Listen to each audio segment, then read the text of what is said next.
Each year, students from the state of Hawaii are given a chance through a generous grant from the Freeman Foundation to experience a culture much different from their own.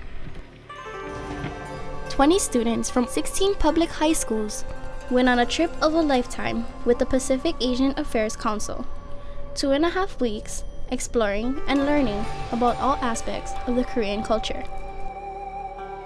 While in South Korea, students attended many informational meetings and went on various tours in 5 different cities that allowed them to grasp a broad understanding of how the country works.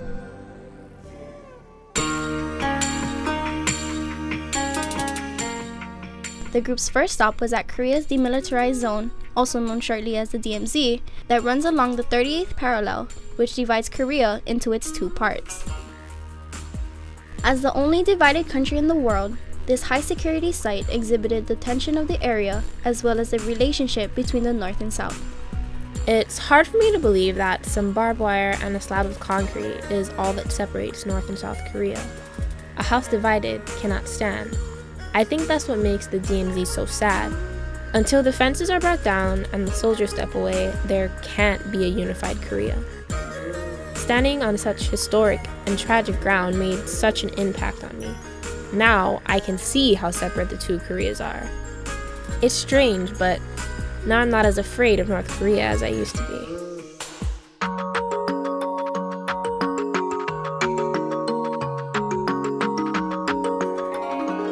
While touring in the city of Seoul, many students were amazed by the city's numerous architectural developments and rapid economic growth, while others were overwhelmed by the country's fast pace. As the largest city in South Korea, it has a population of over 10 million inhabitants, making it the country's foremost economic, political, and cultural center. Life in Hawaii is as slow-paced as our tour guide has said. Here in Korea, it's like small to notice, but in Hawaii, the elevator doors close slower than they do here.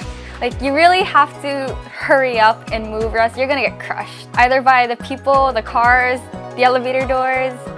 It's very fast-paced. After gazing at the city lights, the students paid a visit to Angels Haven. Angels Haven is a non-profit organization that protects, fosters, educates, rehabilitates, and supports those who need help in their society. The students spent some time to share the Aloha spirit with its residents. We performed our hula dance for them, and the children in return performed a dance, sang a song, and showed off their amazing talents. We all had a great time, and others were just dancing their own interpretation of the hula. I'm inspired to volunteer at Angels Haven next summer. The group's next destination was to Andong Village. During their 3-day stay, students learned what life was like in a traditional Korean village. The village allowed the students to experience a way of living much different than what they are normally used to. I think the most important thing that we learned from there is to adapt and to accept a totally whole different culture than we're used to.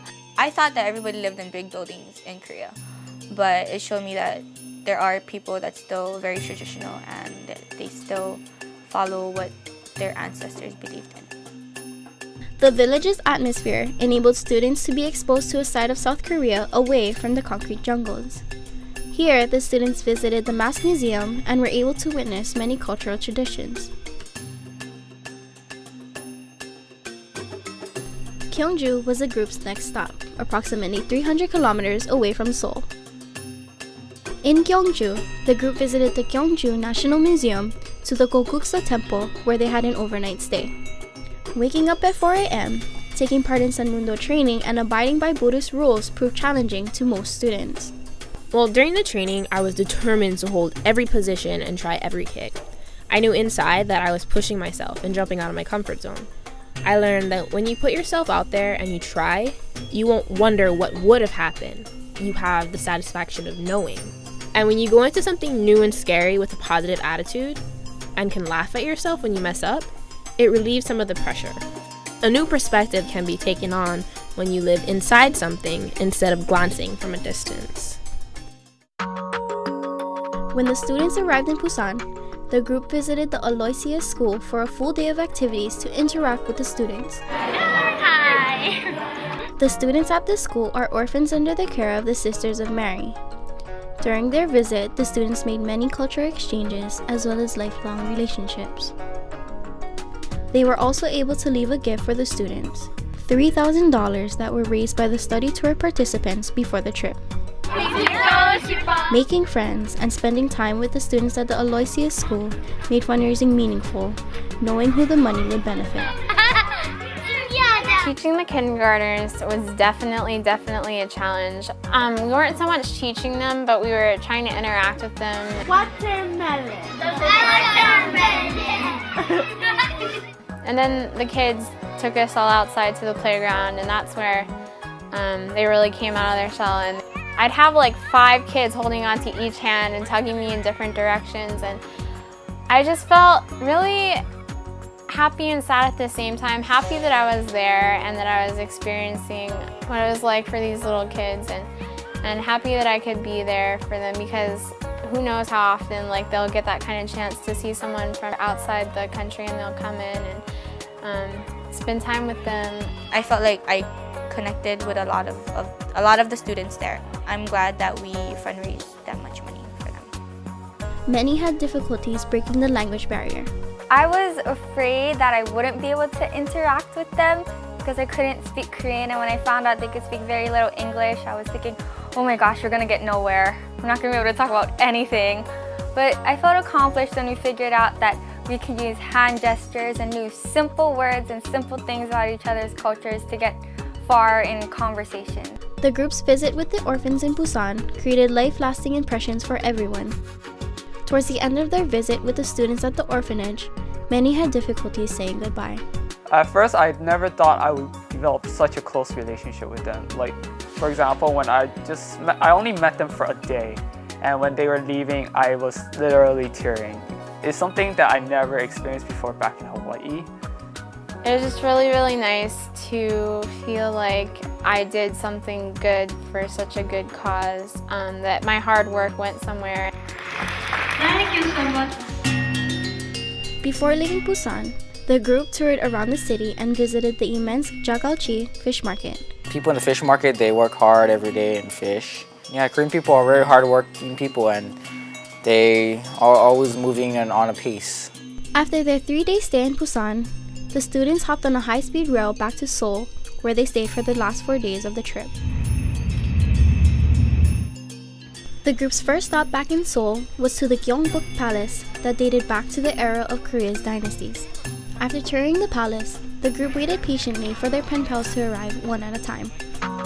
For the rest of the day, the students spent time getting to know their pen pals, who even tagged along with the group to celebrate the 4th of July with the USO. I'd say that was one of my favorite parts of the trip, interacting with the Korean students, because you really got to look into as much of their lives as you could with the language barrier, and just get a feel for how different we are, but how common we are too. After parting with their new friends, the group spent the remainder of the trip touring in Seoul, where they soaked in the last bits of the Korean atmosphere. 1, 2, 3. Aww. I just thought Korea was this small country that was similar to Japan and China, which is kind of bad of me to not think of a country as their own country. But as I came here, I realized that they're very different from those countries, and they have their own history, they have their own beliefs, they have their own way of life, and they're their own people, regardless of how small or how influential these other countries were. They are their own people, and now I realize that even though each country may be similar to those surrounding it, each country is probably like really different than I might think it is. It's just helped me to be more globally minded and like think about the world as a whole, with all these countries connected and how we can like work together. Like now I think we're more equal, and like we all have a lot to give to the world. I definitely know now that things aren't the way they seem to me until I actually experience them. There's so much out there in the world to experience, and even though we've had 2 weeks in Korea, I feel like there's so much more we could be doing here. It's just got me really inspired to go and see what else is out there.